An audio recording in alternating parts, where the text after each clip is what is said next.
భారీ వర్షాల కారణంగా వరద ముంపునకు గురైన విజయవాడ బాధితులను ఆదుకోవటంలో ప్రజలు భాగస్వాములు అవ్వాలని నెల్లూరు మున్సిపల్ కమిషనర్ సూర్యతేజ ఆకాంక్షించారు.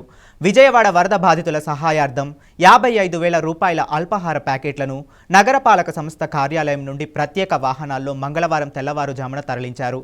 విజయవాడకు బయలుదేరిన 9 వాహనాలను కమిషనర్ జెండా ఊపి ప్రారంభించారు. ఇంటిమేషన్ రాగానే వెంటనే ఒక మీటింగ్ కండక్ట్ చేయడం జరిగింది. అలానే హోటల్ యజమానులు అసోసియేషన్స్ అందరితో కూడా క్యాటరర్స్ వీళ్ళతో కూడా మీటింగ్ పెట్టడం జరిగింది.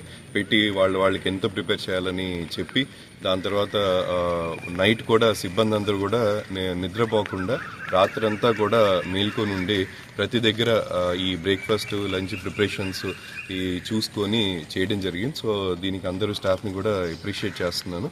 అన్ని విభాగాలు మున్సిపల్ కార్పొరేషన్లో కూడా రాత్రి మొత్తం కూడా మేల్కొని ఇది చేశారు.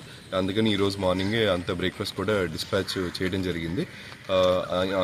నెల్లూరు ప్రజలందరికీ కూడా ఇంకొక విజ్ఞప్తి ఏంటంటే, మనకి ఎవరైతే మన విజయవాడ వరదల్లో